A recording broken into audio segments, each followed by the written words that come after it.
But Pittsburgh, this is going to be a different team this year. Agreed. With Arthur Smith as the coordinator, it's going to look different. It will be different. And if it's not, then, boy, we got trouble. I mean, I really expect it to be more open, more creative. And for Justin Fields, I got tired of hearing this. Well, they got to build an offense for him in Chicago. Well, what does that mean? What we going to run the wishbone? Is that what they want? I never got it.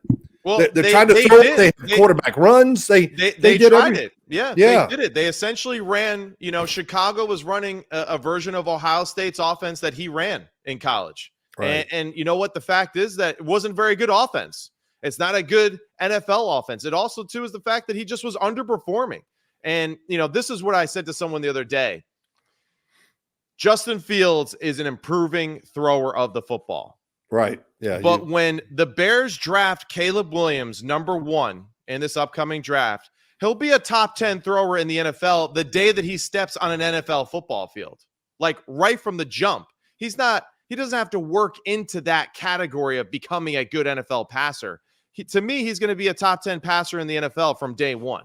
And I think that's the biggest thing, too, that we have to keep in mind that, Justin is still a work in progress, and there's nothing wrong with that either. Right. I use that example, too, of Geno Smith, in his career. He's saw it with the Jets. I knew the dude was talented. I think the Jets did about everything that they could to prohibit him from developing at the proper time. Mark Sanchez's injury obviously played a huge factor in his acceleration to play. Right. But at the same time, we knew and saw that the guy had the ability to play. He needed more time. He needed more time, as you would say, to just gather more information to be better, to make better decisions. And now, right, he is Seattle's franchise quarterback, right? He's their guy, right? He's their leader, and he's played extremely well the past 2 years. So I think Justin Fields is on that same path right now too. And I love the combination. Arthur Smith is pissed off. Hey, you can't be a head coach. You stink. Get out of here. Russell Wilson, you stink. Get out of here. Justin Fields, you stink. Get out of here. I like this. I like 3 angry people in that offensive meeting room saying, we got a lot to prove. We got to win some games here. We got to piss these people off who threw us to the side. They should come to our house. We can get them, show them what that's about. Hang out with you, that's for sure. Oh, well, no, what do you mean? I'm soft and nice now. It's terrible just to think what I do, but whatever. Well, that was good stuff right there. The Justin Fields thing, it's going to be we're going to talk about it all year long, but oh my gosh, between that and Dak Prescott, got to talk about Dak every day on TV. Don't even get me started with Dak and the Dallas Cowboys. Oh my God. The Dallas Cowboys, let's go into that right now real quick. We got a few minutes to spare. Don't worry, Big Phil. Don't get all nervous, all right? This isn't CBS and all that crap. Hey, I don't get nervous. Stop that. Well, you're like, I don't have enough notes ready. All right. But my thing is with the Dallas Cowboys, who are you looking at? All right. I'm just saying, who the hell was that talking to me? It was the like Dallas a voice from the devil. Cowboys. The Dallas Cowboys, to me, already setting themselves up for failure. Oh, right? God. They're not a Super Bowl team. They did nothing to improve themselves as a Super Bowl football team. I don't know if they can do enough in the draft to all of a sudden make me change my opinion that way. So right now, Mike, I'm sorry for all Cowboys fans. Mike McCarthy, Dak Prescott, even Jerry. Sorry, guys. Like, you're just setting your season up for failure. I don't care. You'll have a good regular season. You're not going to make a dent in the playoffs again because of how, I guess, just lackluster we've been this offseason with building this team better. To build the team, you need money. And they couldn't go out there and sign free agents because of money. Yeah. And they got all these guys looking for money. Yeah. I mean, come on. They got to come. CeeDee Lamb, Micah Parsons, Dak Prescott, whatever. It's great. Dallas with all their publicity, which never ends. It really never ends. Never ends. It's almost every single day. Yeah. But that's been a detriment to them also. Yeah. It just has. Build the players up where we just look at them, I think, differently because they're down in Dallas. I don't know. But I know Dak Prescott, not to get into this, whatever. But when you look at the playoff games this past year, which, I've said, and when you throw 2 interceptions early in the game that literally changed the game around against Green Bay right away, that was the reason they lost the game. Yeah. To put it that way. In San Francisco, we know the year before, the 3 interceptions that were thrown in a playoff game. You know, they were no matter how you look at it, it's but that's also like, I understand too with Dak in that situation with the turnovers and all that, but it's just like, hey, Green Bay, not really known to be this outstanding defense, but I mean, talk about being all over the opposing team's offense. That's where I'm like, how many people were running wide open for Green Bay against Dallas? Oh, it was unbelievable. It was great coaching job. Concept. Yeah. Now flip that concept. How many people were running wide open for Dallas against Green Bay? An average, NFL defense by standards last year. Yeah, not that many. Not that many plays you're like, oh, Dak missed this, Dak missed that. The Cowboys are just too vanilla. And this is where we kind of went back and forth last season, right?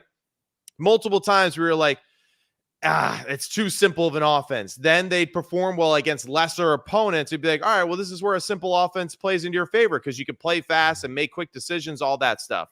But then when you play against teams in the playoffs, there has to be that extra gear that you can tap into. And I think LaFleur and Jordan Love, they did that. They over-prepared and had every answer. Whereas McCarthy and Dak and that offense, we're just going to do what we do. And that didn't work out well. And the other thing, too, is like all I keep hearing about is how talented the defense is and all this stuff. And all these big games, they just give up, 30-plus points and huge plays after huge play. So, really, honestly, the biggest move that Dallas made this offseason is replacing Dan Quinn with Mike Zimmer. That really was. That'll be interesting. Yeah. That'll be interesting how that ties into their scheme.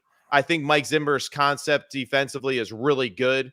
I like what they do, but he's also been out of football for a whole year? Is it 2 years now? Well, a couple years, ever since Kevin O'Connell, when he's been up in Minnesota 2 years, so he took over from Mike Zimmer. Yeah. So I can't read. Yeah, I think he's been out, but that's a good thing.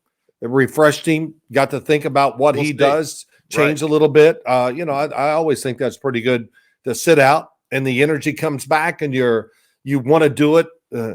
Get in there one more time and get a battle because you think you learned something and you're going to be better and smarter, which I would expect it. So it's going to be interesting to see Mike Zimmer down there in Dallas, what he does with that football team, what he does with Micah Parsons, and all that. So, but Dallas, look, I just thought I'd bring that up just because, hell, it's wearing me out. It's wearing me out. Now in the whole TV world, Cowboys and then JJ McCarthy in Michigan, those are two things that kind of just push the needle in the media world. Big fan bases, national fan bases, and the media world is just going to keep, drowning us in it as much as they possibly can just to make sure that people are tuning in, whether we like it or not. Last thing, though, the Pittsburgh quarterback situation comes up basically every day. Well, yes. So that's another one. There's going to be that's why Mike Tomlin did what he did to try to settle this down and has a formula for the offseason. And it should be Russell Wilson 1 and Justin Fields 2. And let's move it and then wait till we get to the games. And now we'll determine a little bit. It'll change. It'll be fun to talk about once we even see preseason games and see how we'll get a little taste of what the offense is going to be. And that's going to be fun to watch and see how it does work out. So I already know there's going to be a lot of great Mike Tomlin sound bites this year. Already know it. Oh, yeah. There's going to be some great sound bites, some nice curt answers, during the season if things don't go well for this football team. So it's going to be really interesting. They're going to wear – hey, look, he's going to be ready because they're going to wear his ass out in training camp. Well, the quarterback's today. That's all they're going to talk about every day. Definitely. Yeah, he's going to start press conferences with not talking about the quarterbacks today. Next. All right. Yeah. Going that way. It wouldn't shock me. You have to do that a few times just to make sure that's all they do. That's all that's going to be asked to so many players. And then all the reporters who cover, well, I was talking to somebody with the Steelers. Yeah, that's right. Who plays one of their, and he says, an anonymous source said, oh my God, it's going to be everywhere. Everybody loves to talk. Hey, Steelers, sounds like the Jets. Enjoy. Have fun with this season. All right, I'm All done. right, so hey, that's all we got for Sims Complete today. Good job, Phil. I love it when you're all ramped up and excited about some of these things. Was I excited? Yeah, totally. Hell yeah. Really? You were I over thought there I was like, yeah, down. let's go. No, I thought it was a little down. You know, I'm gonna get fired up to do this next one though. Don't worry. All right, sounds good. Sounds good. So that's all we got from Sims Complete. Follow Phil Sims at Phil Sims on Twitter, on Instagram. Sims Complete for me on Instagram and Twitter. Thank you to Believe Network, and we'll be back with more breaking down the quarterbacks here coming up soon. Sam Hartman, Spencer Rattler. Tune in next time. We'll see you.